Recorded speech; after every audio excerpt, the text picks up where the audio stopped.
Okay, it's Saturday morning. The football games are going to be coming on, so I'm going to make this video, sell my soul, to represent the big girl.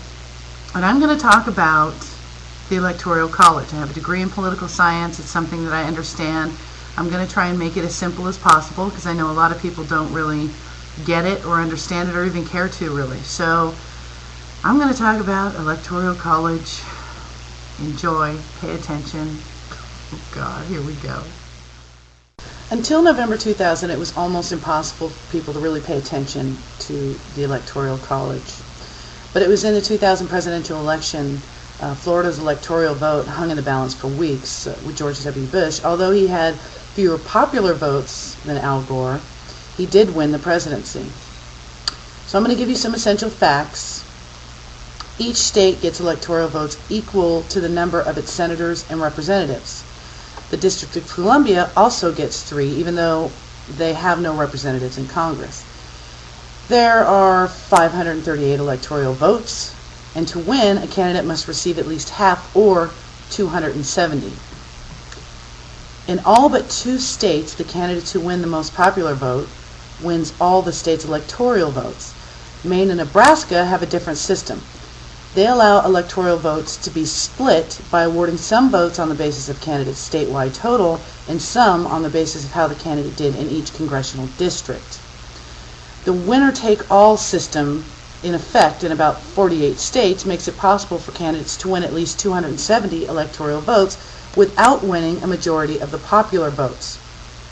This happened in 2000, which makes it relevant. It also happened in 1888, and it did happen in 1876. It almost happened in 1960, but regardless of that. Today, a candidate who carries the 11 largest states wins 230 electoral votes. That's only 40 short of the presidential victory. This means that the candidates have a strong incentive to campaign hard in the big states. They have a chance of winning. So, like Al Gore in 2000 worked really hard in California, New York, and Pennsylvania, but he pretty much ignored Texas because Bush was a shoo-in. Bush, on the other hand, campaigned really hard in Florida, Illinois, and Ohio, but made no attempts in New York where he knew Gore would win. However, the Electoral College can also help small states. South Dakota, for example, has 3 electoral votes. That's about 0.5% of the total, even though it only casts about 0.3% of the popular vote. So South Dakota and other small states are overrepresented in the Electoral College. So if no candidate wins 270 electoral votes, the House of Representatives chooses the president from among the 3 leading candidates, with each state casting 1 vote. So by House rule, each state's vote is given to the candidate preferred by the majority of the state's House delegates. If there's a tie within any state, the vote simply does not count. Now, I know most Americans would like to abolish the Electoral College, but doing away with it entirely would have some unforeseen effects.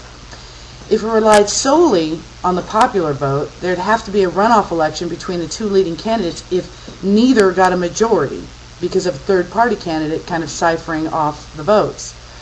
This would encourage the formation of third parties, which to some sounds really good, but let's just imagine a Jesse Jackson party, or a Pat Buchanan party, a Pat Robertson party, Ralph Nader party.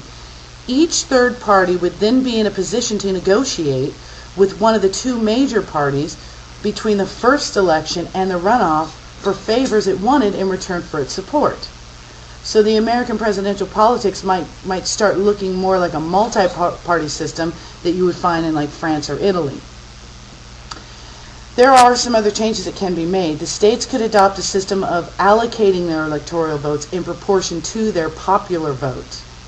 So no major change in the Electoral College is likely, because too many states benefit from it, and their representatives would not vote for the necessary constitutional amendment. Take, for instance, in 2002, Tom Daschle is the majority leader. He's a Senate majority leader. He comes from South Dakota. Now, why would he vote for a plan that would reduce his state's influence in a presidential election? They simply wouldn't. It's not good politics. So the Electoral College has served a large purpose. It makes candidates worry about carrying states as well as popular votes, so it kind of heightens the influence of the states in national politics. So as you can see, it's quite simple and I believe quite necessary. There you have it. Electoral College. Vote for the big girl. Thank you. Oh God.